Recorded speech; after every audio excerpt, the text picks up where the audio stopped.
করিও না। সাহাবী বলেন, ইয়া রাসূলুল্লাহ, ইয়া হাবিবাল্লাহ, আমি সাহাবীর দোয়া যদি কবুল হয় আমার ঘরের মধ্যে কেন রিজিক আসে না? সুবহানাল্লাহ বলবেন না? আমার দোয়া যদি কবুল হয় আমার ঘরের মধ্যে কেন খাবার আসে না? তার কারণ কি? রাসূলুল্লাহ বলেন, ও সাহাবী, তোমার ঘরের মধ্যে রিজিক আসে না, তার কারণ হলো তোমার দোয়া কবুল হয়ে প্রথম আসমানে আটকা পড়ে গেছে, জমিনে আসতেছে না। কোথায় আসতেছে না? প্রথম আসমানে আটকা পড়ে গেছে, জমিনে আসতেছে না। সাহাবী বলে, ইয়া রাসূলুল্লাহ, আমি কি ভুল করেছি, কি অপরাধ করেছি? আমার দোয়া কেন জমিনে আসে না? তার কারণ কি? আমার দোয়া কেন প্রথম আসমানে আটকা পড়ে গেছে, জমিনে কেন আসে না? ইয়া রাসূলুল্লাহ, ইয়া হাবিবাল্লাহ, আমি কি অপরাধ করেছি? আল্লাহর হাবিব বললেন, ও সাহাবী, তুমি কোনো অপরাধ করো নাই, তোমার দোয়া তো কবুল হয়েছে। তোমার দোয়া কবুল হইয়া প্রথম আসমানে আটকা পড়ে গেছে, জমিনে আসতেছে না। তার কারণ হলো তুমি নিজে কামল করেছো, তোমার ঘরের স্ত্রী, পরিবার, পরিজন, সন্তান, আত্মীয় স্বজন, আকরাবিন যারা আছে তারা কি নামাজ পড়েছে সেদিকে কি তোমার নজর আছে? আগুন লাগছে না ঘরে ঘরে? লাগছে কোথায়? ঘরে। ভাইরা আমার, এই হাদিস থেকে এটাই প্রমাণ হয়, আমি আপনি মুরব্বী হয়ে গেলাম, দাড়ি চুল পেকে গেল, নামাজ পড়তে পড়তে কপালের মধ্যে কারো দাগ পড়ে গেল, তসবিহ টিপতে টিপতে হাতের মধ্যে দাগ পড়ে গেল, জীবনে কত মুনাজাত করলাম, কত দোয়া করলাম, কোন দোয়া আল্লাহর দরবারে কবুল করাতে পারলাম না।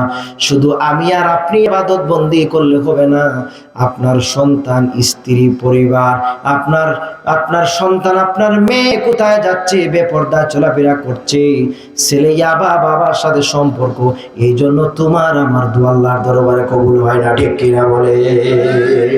একসাথে বলেন ঠিক কিনা? দোয়া যদি কবুল করাতে হয় গোটটাকে ঠিক করতে হবে। শুধু মুরব্বী হয়ে গেছেন, দাড়ি পেকে গেছে, নামাজ পড়তে পড়তে কপালের মধ্যে দাগ পড়ে গেছে, এই দাগ নিয়ে আল্লাহর কাছে আপনি দাঁড়াতে পারবেন না। আপনার সন্তানকে আগে ঠিক করতে হবে। ঠিক কিনা বলেন? আপনার স্ত্রীকে আপনি ঠিক করতে হবে। আপনার মেয়ে কোথায় যাচ্ছে, আপনার ছেলে কোথায় যাচ্ছে, নামাজে পড়তে পড়ে না, আপনি মসজিদে গিয়ে শুধু নামাজ 5 ওয়াক্ত পড়তেছেন, নো, এটার কোনো মূল্য নয়। আপনার সন্তানকে আগে নামাজি বানান। ঠিক কিনা বলেন? আপনি ফজরের সময় আপনি নামাজে যাবেন মসজিদে, আপনার সন্তানকে সাথে নিয়ে যাবেন। প্রত্যেকে মিলেমিশে যখন আল্লাহর দাসত্ব গোলামি করবেন, খোদার কসম আল্লাহর কাছে চাইতে দেরি হবে, আল্লাহর পক্ষ থেকে নুসরত পাইতে দেরি হবে। জুড়ে বলেন হবে। সম্মানিত ভাইয়ের আমার, এবার সাহাবীকে রাসূলুল্লাহ বলেন, ও সাহাবী, তোমার দোয়া কবুল হয়ে গেছে, প্রথম আসমানে আটকা পড়ে গেছে, জমিনে আসতেছে না। জমিনে যদি দোয়া আনতে চাও তোমার ঘর ঠিক করো। সুবহানাল্লাহ বলেন। কি ঠিক করো? ঘর ঠিক করো। ও ভাইরা আমার, তাহলে বোঝা যায় তোমার আমার দোয়া কবুল হয় ঠিকই, কিন্তু প্রথম আসমানে আটকা পড়ে আছে, জমিনে আসতেছে না। জমিনে যদি দোয়া আনতে চাও রে, ঘরের মধ্যে নামাজের আইন চালু করো, কোরআনের আইন চালু করো, প্রত্যেকে মিলেমিশে আল্লাহর দাসত্ব গোলামি করো, প্রত্যেকে মিলেমিশে আল্লাহর কাছে চাও। চাইতে দেরি হবে। আমার আল্লাহ বলেন, বন্দারে তুমি আমার কাছে যত চাইবা আমি আল্লাহ তত খুশি হই। কিন্তু দুনিয়ার মধ্যে আপনি চেয়ারম্যান, মেম্বার, এমপি, মন্ত্রীর কাছে আপনি একবার চাইবেন আপনাকে 5,000 টাকা দিব, দুইবার আপনি চাইবেন আপনাকে দিবে না, তারাইয়া দিবে। কিন্তু আল্লাহর কাছে আপনি যতবার চাইবেন আল্লাহ বলবো, দাঁড়া ও বান্দা, তুমি আমার কাছে যত চাও আমি আল্লাহ তত খুশি হই রে। ও বান্দা, তুমি বিপদ আপদে পড়লে আমি রবের কাছে চাও, চাইতে দেরি হবে রে বান্দা, আমি আল্লাহ তোকে দিতে দেরি করব না। নবীর চরণেতে সারা জীবন আমরা থাকবো ভালোবেসে, নবীজিকে ভালোবেসে, নবীজিকে হৃদয় মাঝে ভরে রাখব, নবীর চরণেতে সারা দরুদে সালামে মিলাদ কিয়ামে দরুদে সালামে মিলাদ কিয়ামে নূর নবীকে খুশি করব নবীর চরণেতে সারা জীবন আমরা ভালোবেসে নবীজিকে বলেন না ভালো মহব্বতে নবীজিকে হৃদয় মা বরে রাখব নবীর চরণেতে সারা লোভ লালসা পরে আমি লোভ লালসা পরে আমি নূর নবীকে নাহি ভুলব নবীর চরণেতে সারা জীবন আমরা থাকবো। আল্লাহু আকবার। নবীর চরণে আমরা থাকতে চাই কি চাই না? কারা কারা চাই হাত তুলে আল্লাহকে দেখা। নারে তাকবীর, নারে রিসালাত, আহলে সুন্নাহ ওয়াল জামাত। সম্মানিত ভাইরা আমার, রাসূলুল্লাহ সাল্লাল্লাহু আলাইহি ওয়াসাল্লামকে মহব্বত করবেন। যে রাসূলুল্লাহ ভালোবাসার মতনই বাসতে পারেন, তাহলে ওই রাসূলুল্লাহ আমাকে আপনাকে না নিয়ে আল্লাহর জান্নাতে ঢুকবেন না। সম্মানিত ভাইয়েরা আমার, সাহাবায়ে কেরামরা সাহাবিয়াত কেরামরা রাসূলুল্লাহকে কত ভালোবেসেছেন। যুদ্ধে একজন মহিলা সন্তান শহীদ হয়ে গেছে। কে শহীদ হয়েছে? সন্তান শহীদ হয়ে গেছে। আদরের স্বামী শহীদ হয়ে গেছে, আদরের ভাই শহীদ হয়ে গেছে। তিনজন উহুদের একজন মহিলার শহীদ হয়ে গেছে, শহীদ সন্তান শহীদ, স্বামীও শহীদ। এবার মহিলাটি উহুদের যুদ্ধে দৌড়াতে শুরু করলো। প্রতিমধ্যে রাস্তার মধ্যে কাফেলার সাথে সাক্ষাৎ হয়ে গেল। কাফেলা ডাক দিয়া বললেন, রে মহিলা, আপনি এত পেরেশান হয়ে কোথায় দৌড়াও, কোথায় দৌড়াও জানুনি জানুনি? ওই উহুদের যুদ্ধে তো তোমার আদরের স্বামী শহীদ হয়ে গেছে। মহিলা উত্তর দেয়, রে কাফেলা, আমার আদরের স্বামী শহীদ হয়ে গেছে উহুদের যুদ্ধে, আমি জানতে চাই না। বলো বলো রে আমার দয়াল নবীজি উহুদের যুদ্ধে কেমন আছে? আল্লাহু আকবার বলেন। ও ভাইরা আমার, তারা রাসূলুল্লাহকে কত ভালোবাসছি।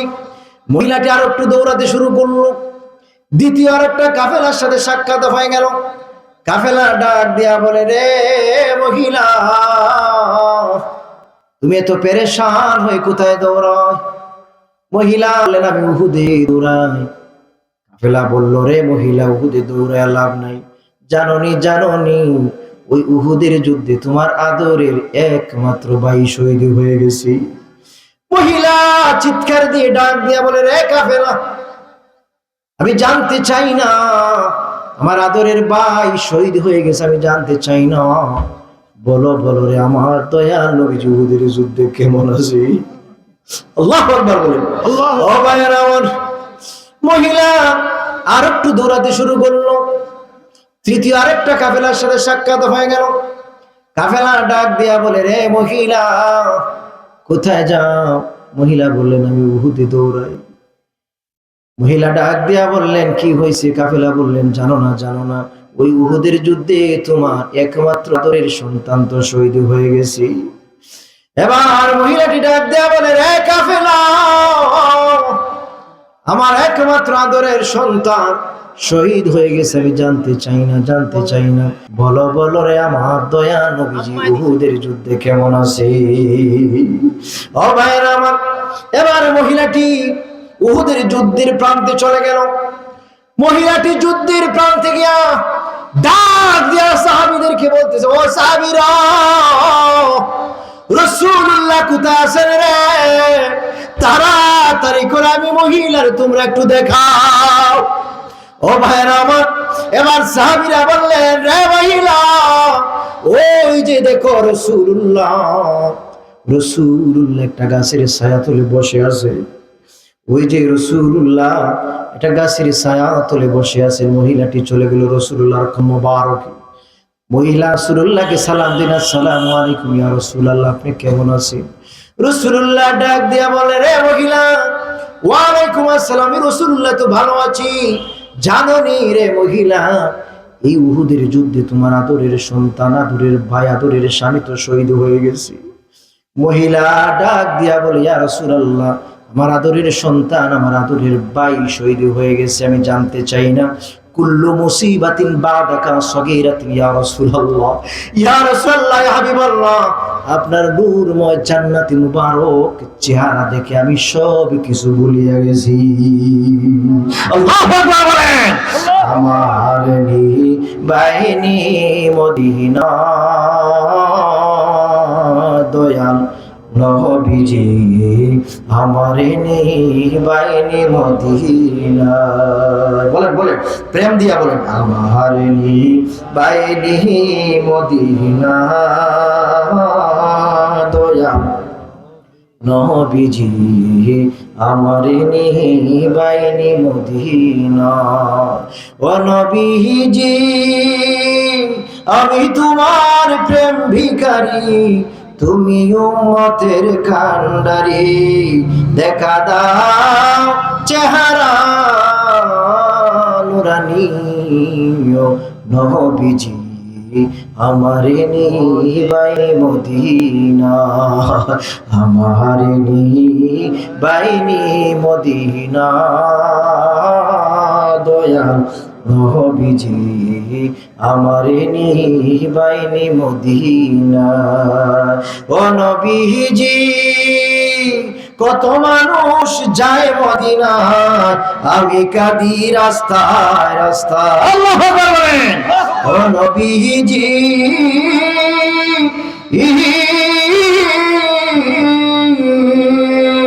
কত মানুষ যায় মদিনা, আমি কাঁদি রাস্তায় রাস্তায়। মদিনার গান নীরবে শুনিও নবীজি, আমার বাহিনী মদিনা, আমার বাহিনী মদিনা নবীজি, আমার বাহিনী মদিনা। মদিনায় কেমন করে যাব?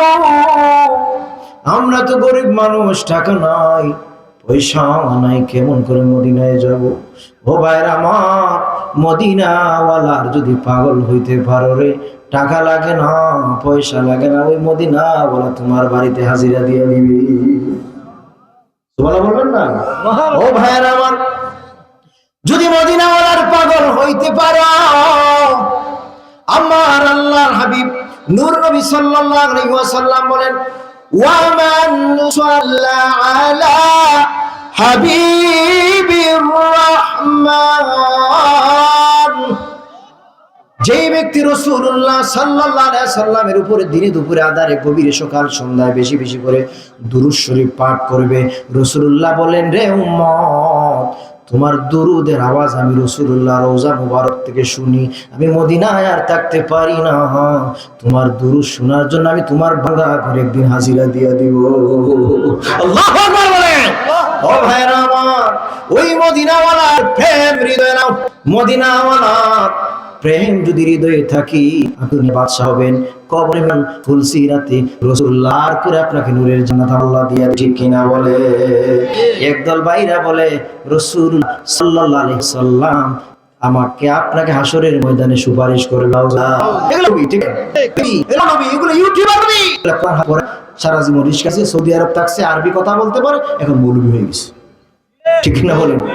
সৌদি আরব আপনি 20 বছর থাকেন ভাই, আপনি বড় আলেম হয়ে যাবেন, ঠিক কিনা বলেন? রিস্কার ড্রাইভার, ট্রাক ড্রাইভার, সৌদি আরব গেছে, আরবি ভালো ভালো কথা বলতে পারে, এখন বুঝা যায় বড় মৌলানা হয়ে গেছে। না, আপনি বড় মুফতি মুহাদ্দিস হতে হলে কোরআন হাদিসের জ্ঞান থাকতে হবে, সিয়াই সিত্তার জ্ঞান থাকতে হবে, সহিহ তিরমিজির জ্ঞান থাকতে হবে, সহিহ মুসলিমের জ্ঞান থাকতে হবে, ঠিক কিনা বলেন? তাফসিরে জালালাইন শরীফের জ্ঞান থাকতে হবে। কোনো জ্ঞান নাই, শুধু আরবি কথা বলতে পারে, এখন বড় মৌলবি হয়ে গেছে। না, এদেরকে মৌলবি বলা যাবে না, এগুলো হচ্ছে ঠেরার ড্রাইভার, রিস্কার ড্রাইভার, ঠিক কিনা বলেন? জানতে হবে, বুঝতে হবে। আর শুধু কোরআন হাদিস জানলে হবে না, আল্লাহ আপনাকে মারিফতের নূর দিতে হবে, ঠিক কিনা বলেন? কোরআন হাদিসের নূর দিতে হবে, আর রসুলের প্রেম থাকতে হবে। যদি রসুলের প্রেম না থাকে, আলেম হয়ে কোনো লাভ নাই, এগুলা জালেম, ঠিক কিনা বলেন? আল্লাহ পাক যেন আমাদেরকে কবুল করেন, মঞ্জুর করেন, সকলে বলি আমিন। কষ্ট হয়েছে আপনাদের? পিছনের বাইরে কষ্ট হয়েছে? আল্লাহ যেন আমাদেরকে কবুল করে। কিটা মাহফিলে 500 টাকা দিছে, ওরা চাঁদা টাদা উঠাইব নি? এই মাহফিল প্রতিবার, এটা কি প্রথম নাকি? জি না।